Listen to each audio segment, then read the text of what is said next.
So, my name's Nadim. I'm sitting here I've lost my voice since lunchtime. I hope you'll bear with me. I will project as much as I can. I'm a curator. I work at KW Institute for Contemporary Art, but tonight I'm all yours.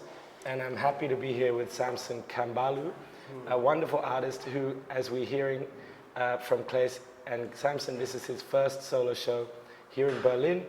And it comes at a very important time for Samson, for his work, and of course, for the context of his work's reception in the United Kingdom. As Claes says, Samson did receive one of the most important public art commission in the UK, which is the 4th Plinth Commission, where every 2 years an artist is invited to propose a temporary monument for this most central part in the British public space, Trafalgar Square.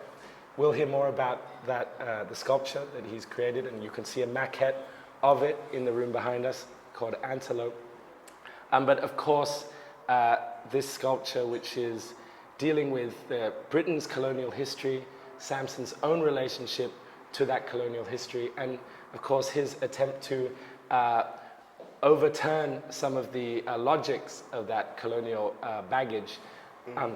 That's all in play.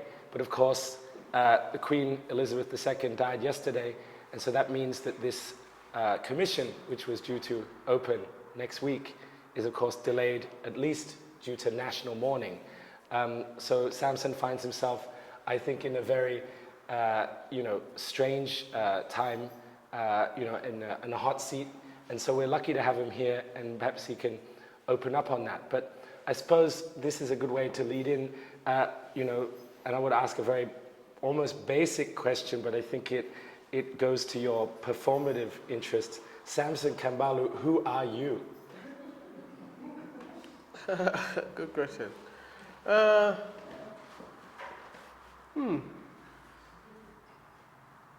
Good question. Sorry. Oh my. Well, I think I'm a modern man. Modern man. I would say I'm a modern man. I'm proud of so because the tradition I'm interested in Africa, the Nyao masking, which inspires my practice, is always a modern practice, because the Nyao tradition is animatic. Not animistic, but animatic. Animatic means the thinking behind Nyao masking was developed through the observation of nature, So it's a science. It's very modern science, but it's always been, the first thing that came in Africa, and these masks, actually, a lot of them are prehistoric. The first thing that comes in Africa is science. It's these guys who lived in clusters along the grasslands of southern Africa, developing philosophies through observation of nature, So if you want to be modern, you want to go to Africa and trace these prehistoric traditions such as masking. Of course, in Africa, we also have a metaphysical religion. After masking, we had priests come along who tried to claim nature for themselves, or chiefs. And the thing I like about masks, there's something punk about them. They are always very subversive, The chiefs are not necessarily in the camp of masks, because the masks is the thinking of the people.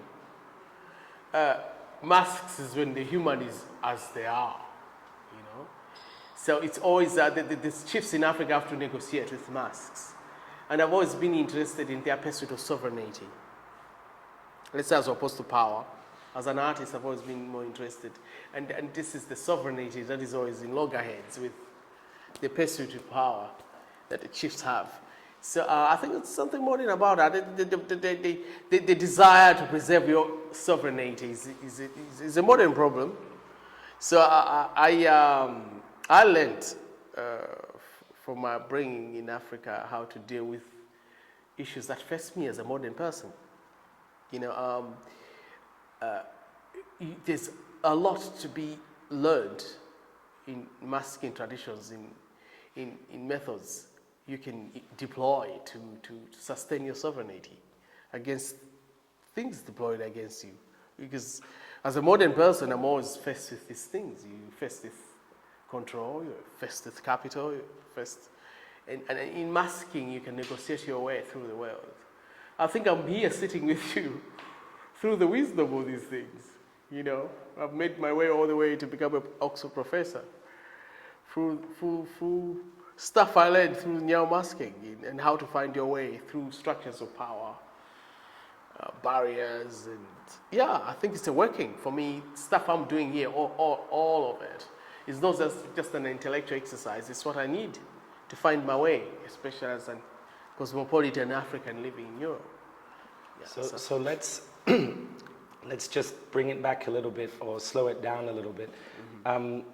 To speak of what is Nyao masking, what is the mask? You're talking about the great sort of performative, religious, social practice of a kind of masked, what would you call it, masked play, something between religion, but not metaphysical, and improvisation.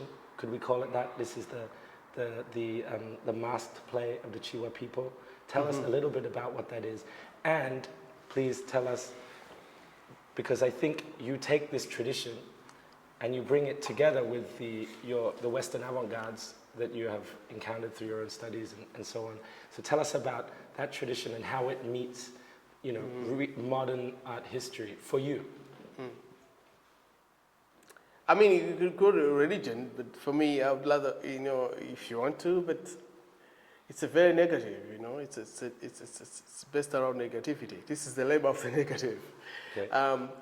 The sculpture you've seen next door is called Antelope, and it's actually, although there are two men there, it's actually represent a female pubis. You know, I don't know where you get that. It's a woman on that. There's a huge phallus, but there's a small one that undermines the whole idea. But not womb, not necessarily in the form of like the productive womb, but more a womb of possibility. So the principal mask, these two presides over a womb. So if you lifted this mask, all you see there is this void. And if I want to tell you there's a process of initiation, you know, the process of initiation is simply when the mask is lifted to show that there's nothing there. As a child, you always think there are gods out there, but you're lifted to show there's nothing. And that nothing tells you that's when you're grown up, because the message is, it's all up to you, you know. I mean, anthropologists, when they go to Africa, they emphasize all these notions of ancestry, metaphysical explanations, but in real Nyao, it's very basic. You know, there is no metaphysics. In Nyao, even the parody of God is parodied. You know, God is younger than Nyao tradition. These structures are older than the concept of God. God appears in Nyao masking as a figure. The same with Jesus, the Virgin Mary, we all have them. That's very modern. So you know, I'm describing modern. This is like Nietzsche saying God is dead. So you take on the mask, you know, to, in a way, play out the implications that, you know, it can be invented and played with. Whatever guise you take on can be invented at any moment, repurposed, things like that. Yeah. Take on the mask not to become a god, but to play at being anything. Could it be? Yeah. It's like, I'm a fan of Nietzsche. Nietzsche sees modernity or enlightenment brings a void, right? So Nietzsche is saying, you see this void when and it's true in Africa when because as a child you see these masks at performance, and you hear all these anthropologists talking about ancestors, gods and stuff, and you get initiated, all you see is this void. You see that there's nothing behind the mask, rather that you can enter. You can and inhibit into the two humps there for. God, I'm so very explicit with you guys. But the two humps are for a place for you, conveniently. The train looks like it has humps, but actually, you know, that's where you can stand to wear that mask. So this is a mask. That's the point. It's not just for your face. It's you could call it a mask. I think in the West you call them masks, but I don't think we call them masks in Africa. You know, Nietzsche he says that it's either you will be frozen by your view of the void, or you see it as an opportunity. I think today it's the same. People see this void in modernity. There are some are frozen by it to lethargy and inaction. Some see it as an opportunity. So I would like to believe I'm an African who sees this void as an opportunity. And but the same in the village. Some villagers, when they are initiated, they realize that there's nothing there. They are horrified. I'm alone in the world. Some see it, oh great, I can do stuff now. It's just me, there's no, and so that's very modern. I'm describing modernity, that's what modernity is. And so when I went to a Western school, I found these truths in situationists, you know, who have, of course, roots in Dada, Dada, which is also very subversive and all democratizing movement, all the way to surrealism. But the situation is disappointed that Dada and surrealism were not socialized enough. You know, they always ended up on the wall. And situation comes in to translate this pursuit of sovereignty into the everyday life. So for me, that's when I see a parallel between the French post-war situationist movement and the Chiwa sort of traditional play, the great dance, as it were. Yeah, because the Chiwa too, we in Africa, we have no problem of this conception of the Greeks, which they had that art is a representation. You know, the Greek philosophers, Pliny, I think later on Vasari, he says that art is a representation of things. I don't think the Greeks believed that, though. I prefer Hegel's interpretation. I'm a big fan of German philosophy, by the way. I prefer Hegel's interpretation of classical art, that when you're looking at the sculpture, you're looking at 1,000 eyes, you know? And it's true, I did a project in Liverpool where I had to study classical sculpture. I didn't see representation at all. I saw something monstrous. You know, what you see when you look at the Greek sculpture is the artist's eye sculpting away these contours. You know, it's like a monster, what Hegel calls the Argos. In other words, the Greeks are doing masking, really. But they disguise it in these beautiful sculptures. But if you really are looking, you know, you're not really looking at Venus, you're looking at, you're still looking at this. Just the Greeks are they're all doing it. And that for me is an interesting one. But anyway, philosophers like Pliny proposed that art is a representation. But we in Africa, we didn't have this problem. So for us, thanks to people like Hegel, who talk of the end of art, Hegel says the same thing. The end of art is when art moves away from the representation into the world, into the social. This is where we Africans come in. Without the end of art, we Africans remain savages. We don't know anything about art. But when the art comes to an end, Samson enters. Into the social space to reorder it through a different logic than perhaps, you mentioned earlier, than say a petty capitalist logic. You talk about the concept of the gift, which is of course hugely important across many African cultures, but especially in your own. And you talk about art as a gift, and you think that they are crossing over somehow. I mean, or let's say. Yeah, I think so. I think so. I'll go out to I'm not too sure whether the philosophers that are found generous in the West are usually tend to be German, from Nietzsche to, and there's a reason for it. I don't think that Germany was properly Latinized, right? You know, the Germans were put into fast-track modern world. But you still have the nuance of the more social aspects of, tribal, I'm not kidding though. I mean, some of you are looking at me, what are you talking about? This is true. Germans weren't properly Latinized. So by the time you go to Sweden and Scandinavia, the Romans are not even there.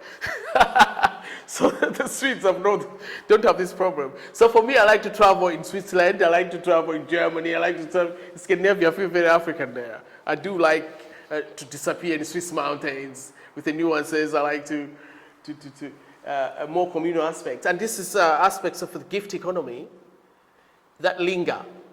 My interest in this work is that that's what's called underdeveloped in Africa, because we are still gift economies. We have not fully embraced this so-called capital. And the reason why there is masks appears because of the gift economy. You say when you put on a mask, you don't trade anymore. Yeah, so there's some other kind of way of yeah, now the gift economies, they advance in their perception that exchange leads to pettiness. In other words, it leads, the tribes in Africa already saw that exchange would lead to capital. Now capital is great, but it creates one level way of being in the world. I'm sure it's the same. Do you know what they say, that if you've been partying on a yacht, the best way to get rid of a hangover, you know what that is? You have to go to McDonald's. So that's capitalism for you. No matter what champagne you're drinking, no matter what luxury you have, whether it's a yacht in the Mediterranean, it's not different from a Burger King. It's a very vaporized, petty economy. You know, it creates all these exchanges, but it's not really, it doesn't really move level. So the Africans saw that exchange would lead to a kind of petty exchange. In other words, I can give you a more accessible example, which is that at Christmas, you know, your sister is going to buy you a present. You buy them also a Taka present in a cheap shop, on the corner shop. So in the African is trying to avoid exchange for a more meaningful life. So what does he do? He introduces play, hence the masks.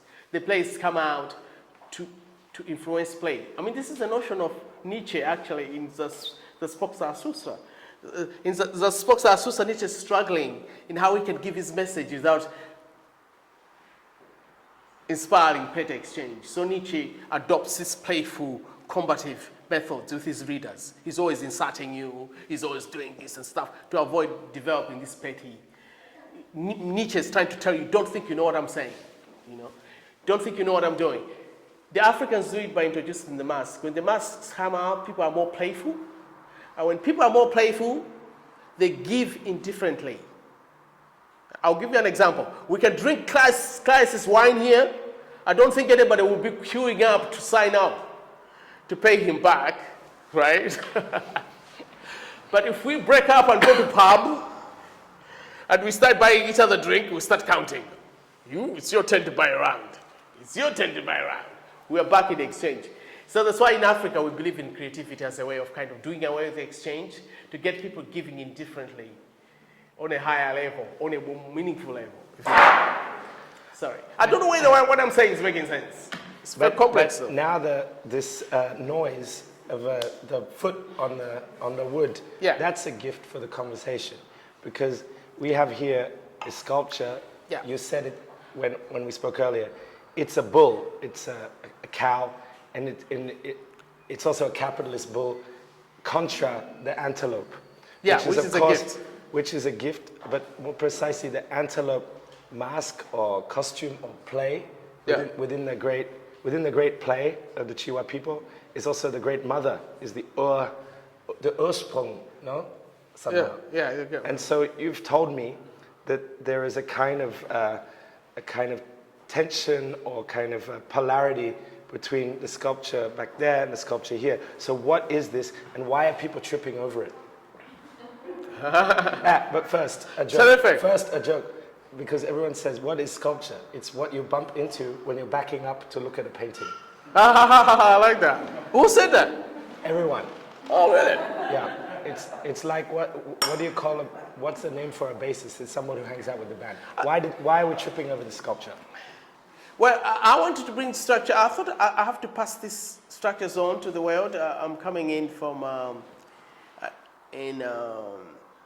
traditional. I was brought up with the same thing. I was brought in a traditional society, and at the age of 13, I had to go train with my Western teachers in a boarding school. So this stuff is really true. I mean, you know, if it wasn't for art, I would have just been like any other African immigrant, you know. I'll probably in a camp somewhere or in a ghetto in the outskirts of Berlin. You know.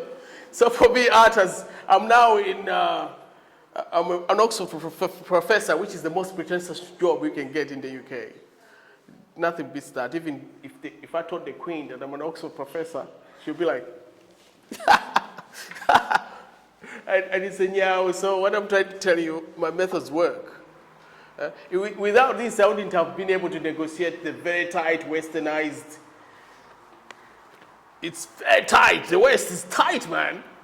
You need like, you need, but you can crack it actually. If you listen to what I'm saying, the West is not so close, so you can find cracks.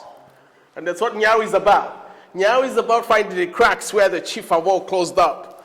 It's about finding those. If you can really get really low, you can end up in the queen's bedroom. Not today, you can't. But she's dead now. But I'll tell you that. Nyao, that's a Nyao philosophy. Okay. If you can really get low enough, you end up in the in bedrooms you didn't expect. Anyway, what is so this is what was the question? Sorry, that's straight. I say, why are we tripping over the sculpture? What are we looking at? I mean, you said it's a cow, but it's also something else. Well, it's a bull train for us. The bull train, I'll tell you where the bull train comes from. It's a train. It's a train, it's a train, yes. A bull train. It's a well-known Mdondo. It's a well-known masking in Southern Africa, and it marks the time when the British Empire used to track loads of men from African villages in Southern Africa into the mines in Zimbabwe and South Africa. So I know that the train is foreboding in Germany because of its histories, right? But in Africa it's the same. When people see the train, it's this image of displacement. In the early 20th century, a lot of African men were trafficked to Zimbabwe, South Africa to work in the gold mines, and there were a time when you could not find men in African villages. They all been tracked. And when they came back, they made this mask to mark the time of displacement. And I simply translate the mask for contemporary art space. Usually, traditionally, this mask would be danced with, it would be moved with, but I added the tracks.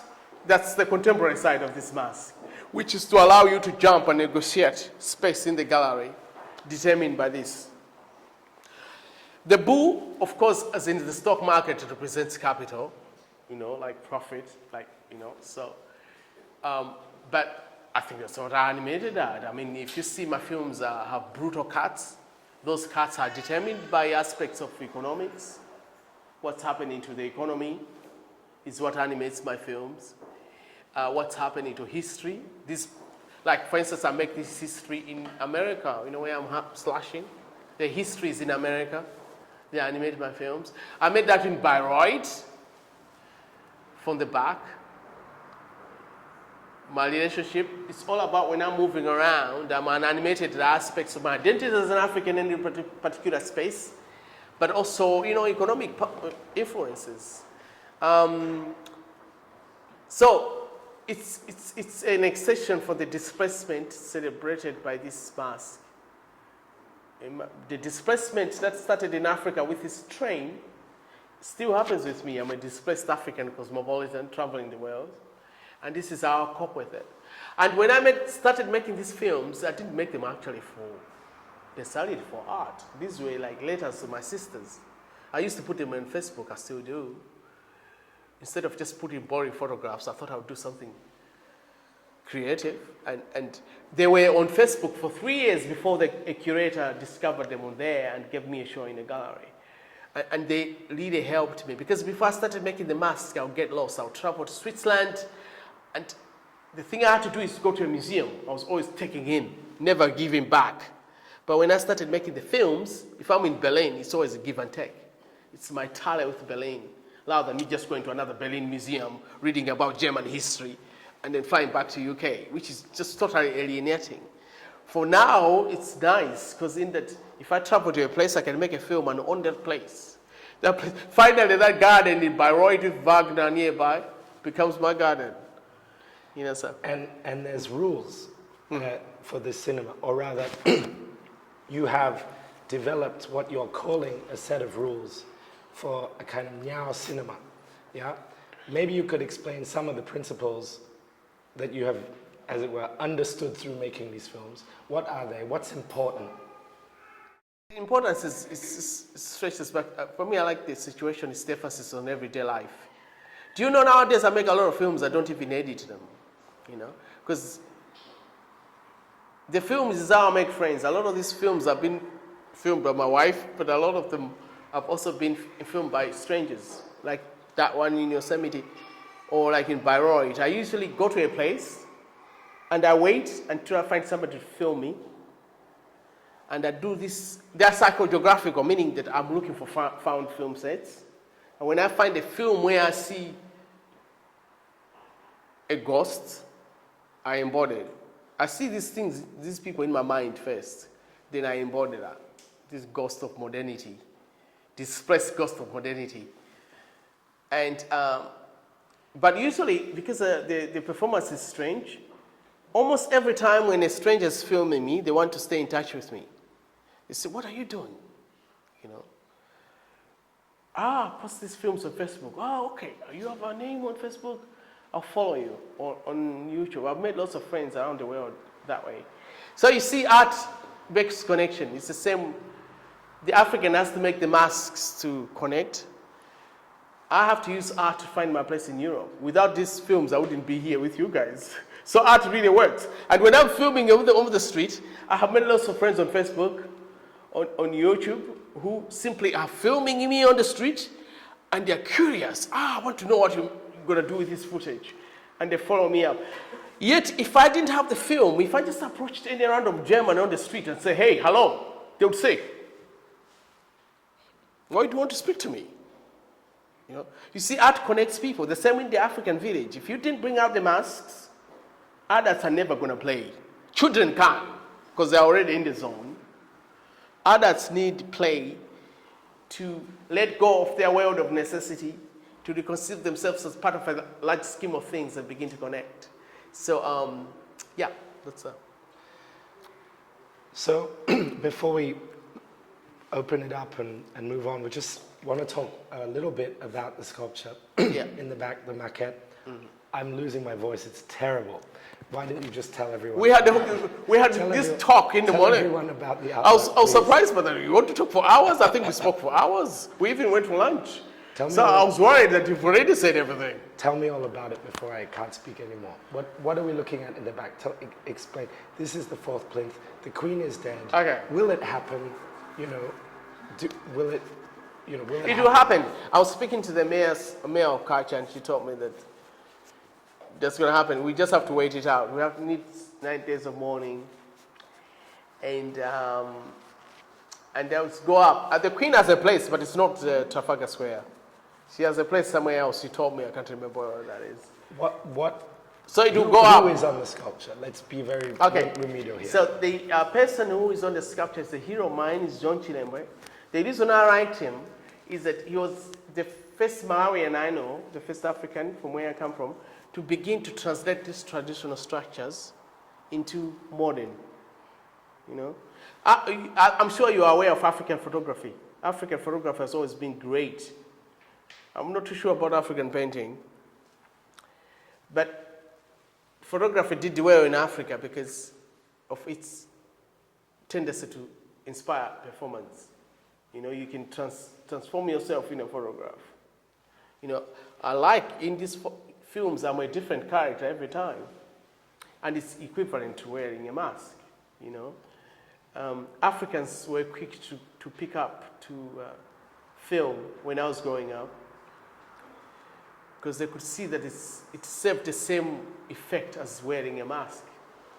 So for me, if I'm not masking traditionally in these structures, I'm making films. It allows me to reconceive myself as part of a larger scheme of things. And the guy who did this, Chilembwe, if you look at his photographs, they're always very performative. I based this sculpture on a photograph that he took in 1914 of him wearing a hat. And I was researching on Malawian political history when the mayor's office got in touch with me. And I had his photograph on my phone because I found the photograph on this sculpture is arresting. There's simply a black guy wearing a white hat and a white man. And somehow this photograph was luminous. And I wanted to decipher what was happening there. But the more I researched the photograph, I realized that actually it was illegal to wear a hat in front of a white person. Yeah? At one point it was shoes. So in early African colonial photograph, you see a lot of Africans wearing nice suits and no shoes. Actually, I was tempted. I wanted to make the guy barefoot, but I thought it would be too extreme. So anyway, I settled for the hat.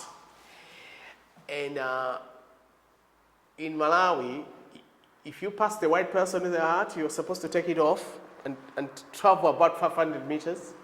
And if you didn't, you could get shot, get arrested, beaten up. A lot of African politicians actually became, in Malawi at least, joined politics after being beaten up wearing hat. For instance, the founder of the party in Malawi, which led Malawi to independence, Chilembwe, was riding a bicycle and he cycled past a white man. And because he was cycling, couldn't take off his hat, he chased him down and beat him up. So he joined politics to fight for independence of Africans because he thought it was an injustice. And Chilembwe was doing the same. He had studied in America as a minister, and he came back. He made connections in America, and he built a church. In the early 20th century, it was illegal to build a church for an African, but he did it with the help of American black churches.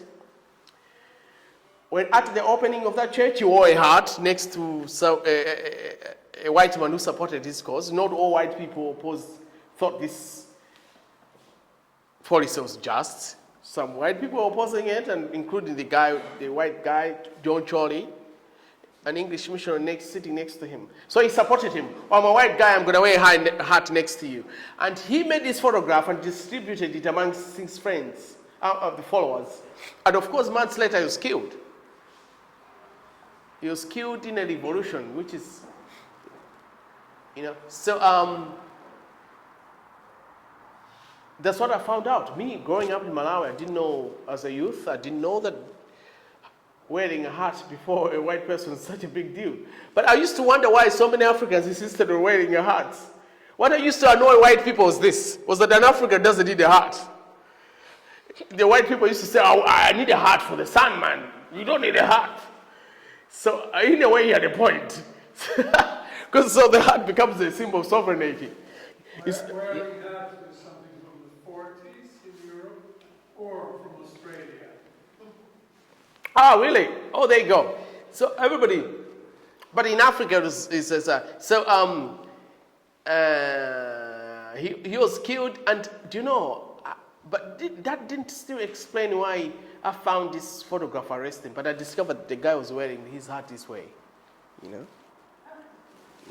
to emphasize the antlers, because it's called John Chilembwe, but Chilembwe means antelope. Antelope is a general name for this kind of animal structures, which are the principal. The structure you can see behind there is actually a matrilineal. We are matrilineal societies. It's a female composition. I don't know where you got that. If you think about it, it's antelope, but where is the antelope? It's invisible. You can imagine it. It's an antelope. It's a female pubis, right? The small man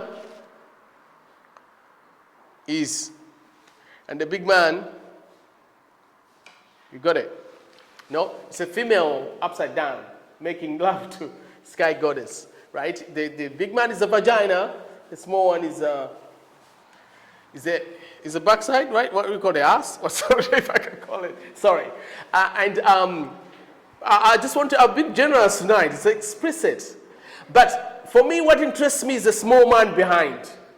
Because if it was just a large man, you could say, okay, the mask represents fertility. And this is a favorite of Western anthropologists, to say that, okay, it's a womb. It's fertility. But how about the little one?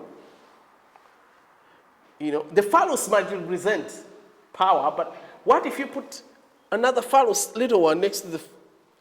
You begin to undermine. I'm sure Freud will be puzzled. Okay, there's a big phallus, that's power. But how about the small one? So what's the representation? So it's more like we, the masks, celebrate more than the reproduction, which would be Venus or Athena. In the West, you have the whole woman put on a pedestal, which women hate, my students hate at least, because a woman is not just a mother, she wants to be other things, and rightly so. In Africa, we don't put the whole woman there. It's just the pubis, the womb. But this womb is not necessarily just reproduction, hence the small man. The womb more represents drive. Drive can be found in both men and women. It's perhaps what Freud would call the deaf drive. You know, drive. We celebrate drive in African music. That's why, you know, when they took the Western instruments after Napoleonic Wars, Napoleon took weapons to New Orleans and gave Africans to civilize them. So they gave them the trumpets, and they had hoped that the whole world would be listening to Beethoven, but look what happened. The whole world is listening to Chuck Berry. You know, the drive. It worked out. Well, no, it's a drive. The womb won. I think we live already in a matrilineal society now. I don't think people go often. I mean, the kids I teach, they go to a DJ. They go to listen. Very few people go to a classical recitation. But the African music won out because of the emphasis on this drive. You know, that classical music is emphasis on the intellect, the mental. The African art is an emphasis on the drive, and that is universal. You know, everybody feels that. You know, that's why pop music is as popular as it is now, because it's based on this concept of a drive, this uncontainable aspects of our being in the world, which none of the philosophers of the antiquity or enlightenment have managed to overcome. You know, the drive hasn't been tamed with all the intellect that we have, with all the science we have. People still want to go to the club and get wasted. That's a good note to end on. Sorry. That's a good note to end on. All right, okay. For the play, if there's one question or one statement, happy to take it. Otherwise, we can do it informally. If anyone got a burning desire to say something, okay, then we see you, you know, in a space of play, something less structured in a minute. Thank you for listening.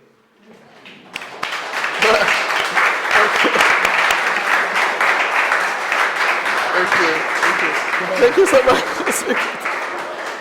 I hope, Susan, you took pictures. Did you take pictures, Susan?